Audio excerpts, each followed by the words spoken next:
is so crucial to understand the way that your brain works, because if you don't have the leg up that other people have. So your brain is trained to keep you safe, and to your brain, familiar is what is safe. Okay. So in real life, toxicity can be familiar, right? And it can be unsafe, right? Or let's see, procrastinating can be what's familiar.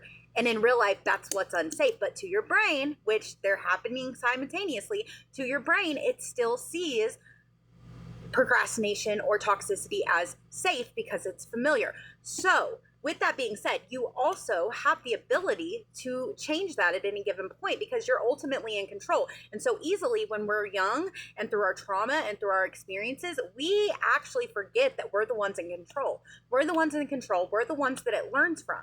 Okay. So if we grew up in toxicity and that became normal, we unknowingly, unmeaning to, taught it that toxicity is familiar, which to the brain, that's safe. So it is up to us and only us to then retrain our brain to know what is actually important and safe. And the way you do this is through your reticular activating system. Okay. If you don't know what that is, your reticular activating system is the little filter inside your head. I like to refer to it as Google. Okay. Because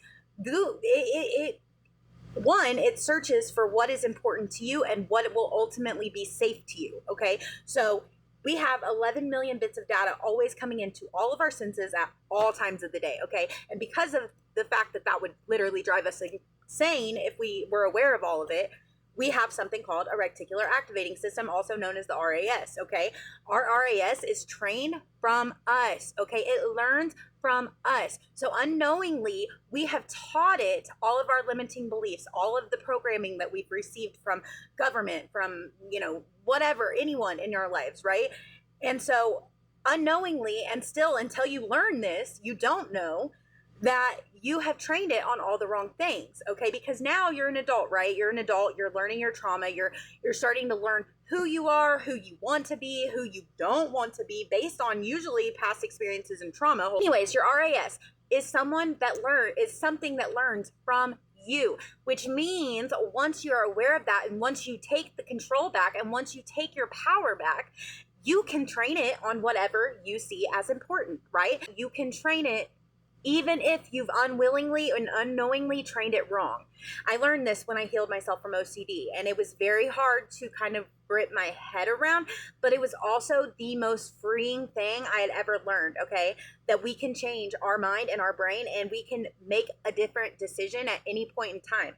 We can decide to be different at any given time. And there's so many times where we literally shame people for changing and evolving. Like a lot of people say, oh, they switched up when they got money. No, they just changed. They evolved. They grew into somebody who actually has money, right? It's not the same person as the broke person they were. So of course they're going to change, and of course they're going to evolve. Like I'm always going to switch up. Like I'm always going to be evolving. That's my personal preference. I want to constantly be learning and constantly be evolving.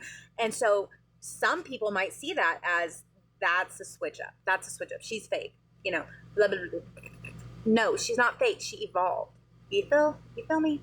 I gotta go. I don't know what the point in this was. You can train your reticular activating system though on anything you want and anything that you see as important. So it's time to start putting in a new search query and actually teaching it what it is that you value, what it is that you see as safe, what it is that will make you feel better and bring you joy and bring you fulfillment. And it starts with becoming aware of the fact that you have that control. So I hope this helped. I don't know if it did, but love you.